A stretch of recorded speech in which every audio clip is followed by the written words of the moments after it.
If your sales aren't what they should be and you want to improve them, you've got to make some changes in how you see yourself as a salesman and how you function as one. Otherwise, your sales will continue to be pretty much as they've been in the past. If you're watching this, you've already tried the usual methods. You've read the self-help and positive books. You've went to countless workshops and sales meetings. You've listened to the CDs. Why were the results of these efforts minimal, if not non-existent? The common denominator is that all of these approaches attempted to make permanent behavioral change in the conscious mind. That can't be done. Permanent behavioral change can take place only in the subconscious mind. That's where you'll find your personality, your habits, your emotions, moods, and memory banks. That's where we also find the cognitive maps, kind of like our autopilot. Hi, I'm Bob Crow. I'm a behavioral therapist, board certified in both clinical and medical hypnotherapy. I've been working with salespeople for over 25 years, enabling them to make permanent behavioral changes that resulted in a real, measurable improvement in their sales.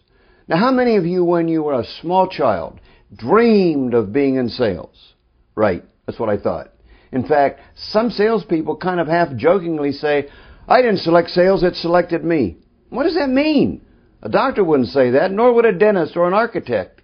That kind of response is counterproductive to a person believing they will become successful. Last year, I was speaking at a large convention of real estate salespeople.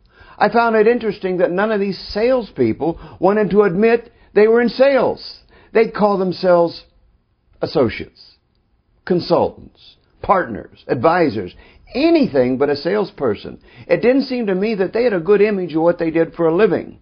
My impression was they didn't seem proud of it. Sales is not talking people into buying something they don't want. Allow me to give you the Bob Crow definition of sales. Sales is acquainting people with what's good. Whether I'm traveling around the country, riding in an elevator, or standing in line somewhere, I always ask anyone who's nearby this simple question. Are you buying or selling today? Most look confused and some will say, I'm selling.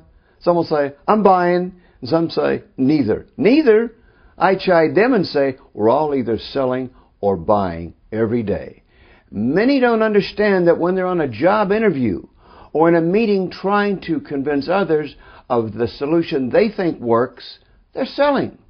Many in sales don't understand how important their subconscious view of what they do is and how it affects their performance.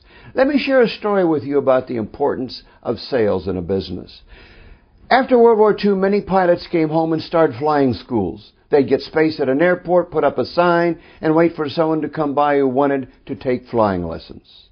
They'd take the person up for a lesson, land, and then wait for someone else to drive by. Then they waited, hoping another one would drive by, hopefully wanting to learn how to fly. 2 other men came home from World War II, pooled their money, bought 5 small planes. Their business prospered and flourished to the point that it was worth several $1,000,000 when they sold it. How'd they do it? Since neither one of them were pilots, they didn't know how to fly. That turned out to be what made them successful. They tended to the sales side of their business. They hired pilots as instructors, and they spent their time getting customers. They went to junior colleges, and trade schools and sold the concept that airlines were the coming thing, and those that knew how to fly would have a chance to get on with an airline and make lots of money. Sales is the most important part of any business. I once was a guest speaker on a television program. The studio audience could ask me any question on hypnosis. One woman asked, what about blank? And she named a TV personality. Why can't she keep her weight off? It was an excellent question. This afternoon TV hostess had a history of going on some new diet, losing 70 pounds and gaining it back, then losing it again on another diet, only to lose it again and gain it back. This happened for several years until she just finally gave up. Some estimated she'd lost and regained close to 600 pounds. My answer to this woman was, even though the TV hostess's conscious mind or beta mind wanted to lose the weight, her subconscious mind still saw her as a heavy person, and we cannot perform in a manner that's inconsistent with how our subconscious mind sees us. So when she lost the weight, her subconscious mind detected an error and then corrected for it by allowing her to sabotage herself and gain the weight back. Now, if you had asked this woman if she wanted to regain the weight, of course she'd say no. But she would be speaking to you with her conscious mind, not her subconscious. Our actions are guided by the cognitive maps in the subconscious mind. If your subconscious mind sees you as an average salesperson, you'll perform as an average salesperson. No amount of positive reading or listening to motivational speeches can change that, as those things only work with the conscious mind. Any permanent behavioral changes that you wish to make in your life must be made in the subconscious mind.